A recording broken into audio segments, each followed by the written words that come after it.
Hi, this is your Swapnil Bharti and we are here at LF Energy Summit in Paris. And today we have with us Piet Gömpel, your tech lead at Pionix. Piet, it's great to have you on the show. Thanks for having me. I have talked to you folks earlier, which was more about Project Everest. Give us a kind of, origin story of the project. It started, I think, 2.5 years ago. And the reason for the start was that we saw that there are a lot of incompatibilities between charging stations and between electric vehicles, because we have a really fragmented industry there with a lot of course, car manufacturers, but also a lot of charging station manufacturers. And there's quite a huge protocol landscape involved for EV charging. So you have the communication from the vehicle to the charging station, and you have the communication from the charging station to the cloud. And there are quite some protocols involved, and actually everybody's doing the same thing and has to implement the same protocols, always with, of course, a little bit of interpretation of those protocols. And this leads to a lot of incompatibilities. For people who have an electric vehicle, they probably know that oftentimes when you charge at the charging station or you try to charge, it simply doesn't work, and it's only plugging in your cable into the vehicle and your charging station, and it should just work. And this is what we want to provide with Everest. We want to provide a reference implementation for all the protocols that are around in the EV charging industry. So we want to cover all the protocols for the communication to the car and all the protocols for the communication to the cloud, to have the one reference implementation, so that not every charging station manufacturer has to do the same, and then we can move away from all these incompatibilities. Right, and when we look at this incompatibility, I was actually reading an article a few days ago, either on Time or some other publication, where the author was like, hey, you know what, I'm giving up on EV because the problem is I was driving across America. Mm-hmm. It's not just my app is telling that there are three charges. When you go there, first of all, maybe they are not working. Yeah. And then it is by just one vendor or the other work, and then you have to have 5 different apps. Yeah. So, and then even that doesn't, so it's not as easy as finding a gas station and finding the cheapest gas station. Yeah. So talk about what is making it that complicated. So there are a few common problems that often come up when you try to charge your vehicle. The one thing that you mentioned is that you have a lot of mobility service providers around. So those are the companies that actually sell charging contracts to you. Oftentimes they provide a mobile app or they provide an RFID card. So there are tons of different apps, and of course every app is slightly different to the next one. So as a user you have to get used to your application, and you also have different prices at the same charging station, for example. So this is one problem. And then I think a lot of things are related to authorization, so that you are never really sure if your RFID card works at the charging station that you drive to, or if the mobile app is capable of starting your charging session. That is more the communication from the charging station to the cloud, or even cloud-to-cloud communication, because there are also companies that try to build up a roaming network, like for mobile phones, for example, so that also with different mobility providers, you can use all the different charging stations out there. So they connect these kind of charge point operators and mobility service providers in order to give you access, which is probably a good thing, but of course that leads to another level of complexity. And this is probably a problem that we cannot really touch with Everest. Of course, we can make the communication more stable and how we do the authorization requests and stuff like that. But the other part is the communication to the car. And there we see that there are a bunch of different protocols around. There's one for AC charging, there's a different one for DC charging, then there's a new standard, which is the ISO 15118, which is out there for quite some time. This is currently implemented by a lot of charging station manufacturers. So you have just a high level of complexity also on the side from communicating to the car, from the car to the charger, and from the charger to the car. And a lot of charging station manufacturers have started with building electrical components, and they were not really experienced with software. And when we started with EV charging, there was a simple protocol around, which was the IEC 61851, which is still around there, or the newer protocols are building on top of that. but that was a really low-level communication where only a small amount of states were exchanged and the amount of charging current that is allowed. And now it becomes more complex, and this is why there are so many problems with that. Do you see we have made any progress in these 1 or 2 years, or you see that we are, this still remains a big problem? I think it heavily also depends on where you are, at least in Europe. I think it's changed a little bit from country to country. I think things are getting better, and especially for our project, this has developed much further. So when we started 2.5 years ago, of course, we started from scratch, and we had to catch up with all the implementations that have been out there and all the charging stations that already have been ready. And right now we are in a state where we caught up and are really implementing features that are really new specifications, like the ISO 15118-20, which is a standard that will enable bidirectional charging, for example, which will be another big use case that everyone somehow needs to solve, and which is so important for the grid and the grid operators, and also for increasing the acceptance of electric vehicles. And it's just really useful to use the battery of your vehicles. But of course, we need a standard for that. We need a solid and stable implementation for that.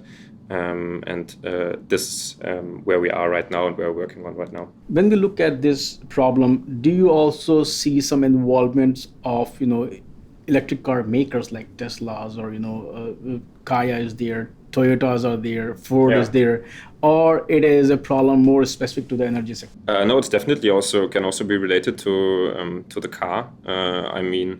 I think it would be great if there would be a similar project also on the electric vehicle side, because also there it's basically the same thing. You only have the communication from the vehicle to the charging station and not from the vehicle to a central system. So those are the two things that the charging station should be capable of communicating to the car and to the charging station. But for the electric vehicle, it's only that one communication channel to the charger.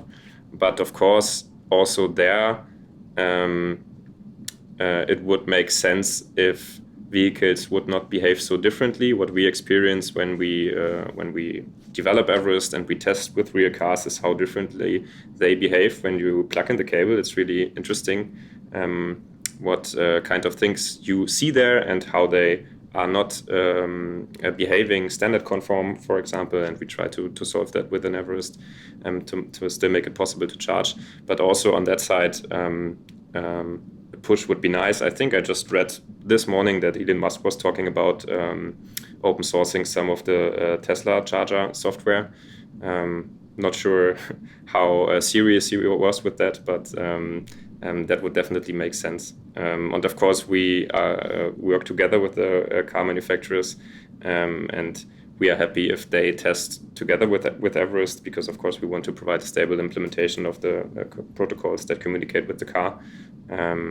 And we are also working on some test equipment that they can use in the future. Can you also talk a bit about how EV car manufacturer, they can leverage these open source projects so that they, of course, companies like Tesla, Toyota, they do a lot of open source, but there is a lot of code already there, so they don't have to reinvent the wheel. These protocols are sometimes similar, or you could use similar implementations, but what car manufacturers could really use from Everest is the simulation engine that it provides. So that is really interesting on the one side for car manufacturers, on the other side for backend manufacturers.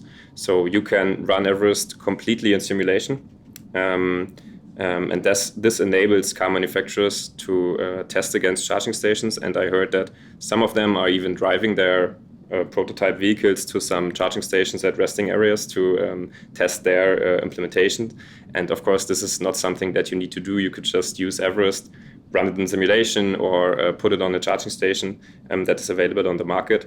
And then you can test against a stable reference implementation of those standards. And I think this is something that can be really useful for them, for car manufacturers, and also for backend providers. Let's now go back to Everest project.